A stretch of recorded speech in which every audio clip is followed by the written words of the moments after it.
এগুলো আমাদের সম্পত্তি, তারা আত্মসাৎ করেছে। এই যে সালমান এফ, এই যে ডক্টর দীপমণি, এই হারামজাদিরা আমাদেরকে জ্বালিয়ে পুরে ভাইজা খেয়ে ফেলেছে। আমাদেরকে উন্নত ট্রিটমেন্টের জন্য যে বিদেশে দেওয়া হবে, ওই রেপার কাগজটা ইংলিশে করা হয়, বাংলা ড্রাইভিং করলে ওখানে লেখা মনে হয় ভ্যান গাড়ি আর অটো গাড়ি। আমরা গভর্নমেন্ট থেকে শুধু পেয়েছি উন্নত ট্রিটমেন্ট, এটাই পেয়েছি। বেক্সিবেট ডপ, আর হলো প্যারাসিটামল, আর হলো নাপা, এটাই আমাদের ট্রিটমেন্ট। উপদেষ্টারা যদি আমাদের খোঁজ নিত তাহলে কি আমরা রাজপথে আসতাম? যারা আহত আছি, নিহত আছি, এই দেশে যারা গরিব দুঃখী আছে তাদের মাঝে বিলিয়ে দেওয়া হোক। কারণ এগুলো আমাদের জাতির সম্পত্তি, এগুলো আমাদের সম্পত্তি, তারা আত্মসাৎ করেছে।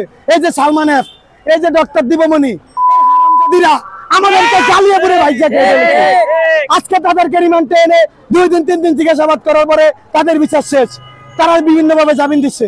আমরা আহতরা এই যে অন্ধ হয়ে গেছি চিরতরে, তাদের জন্য, তাদের কারণে অন্ধ হয়েছি।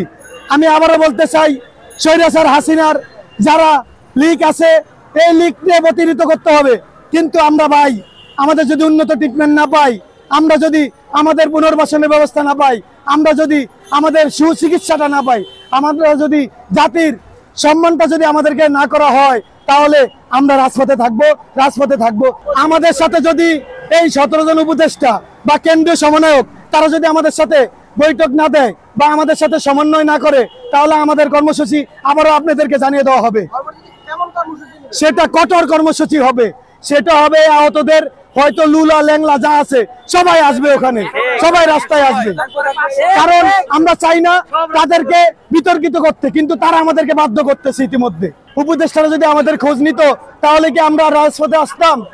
উপদেষ্টারা যদি আমাদের সাথে কথা বলতো, আমাদের সুচিকিৎসা দিত, তাহলে কি আমরা রাজপথে আসতাম? কিছু সমন্বয়ক আমাদের খোঁজ নিয়েছে, আমাদের খোঁজ, কিন্তু খোঁজটা কিভাবে নিয়েছে? আপনি কেমন আছেন, আপনি ভালো আছেন, এতটুকুই, এই বলেই সন্তুষ্ট। তারা কি করবে? 17 জন উপদেষ্টা করতে পারে না, তারা কি করবে? আমরা গভর্নমেন্ট থেকে শুধু পেয়েছি উন্নত ট্রিটমেন্ট, এটাই পেয়েছি। বেক্সিবেট ডপ, আর হলো প্যারাসিটামল, আর হলো নাপা, এটাই আমাদের ট্রিটমেন্ট। শুনবেন আপনারা, আর কি শুনবেন?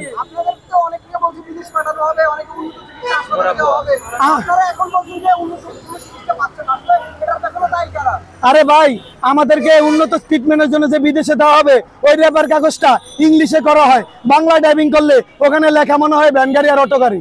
আমরা কিভাবে বিদেশ যাবো? বুঝতেছেন না? না হলে কি আমরা রাজপথে এসেছি? আমাদের মধ্য দিয়ে অনেক ভাই রেপার করেছে, ওই কাগজটাতে এগুলোই লেখা, এর বাইরে কিছুই না। না, যদি আমাদের সুচিকিৎসাটা হতো, উন্নত ট্রিটমেন্টটা হতো, আমরা যদি প্রপারলি সবকিছু পেতাম, তাহলে রাজপথে আসার কারণ কি? আমরা এর আগে আসলাম না, এখন কেন আমরা রাজপথে? আমরা তাদেরকে কেন বিতর্ক করব? এই সরকার আমাদের, এই সরকারকে আমরাই বসিয়েছি। এই 17 জন যারা উপদেষ্টা আছে, আমাদের সমন্বয়কদের ভিতরে 2 জন গেছে মাত্র।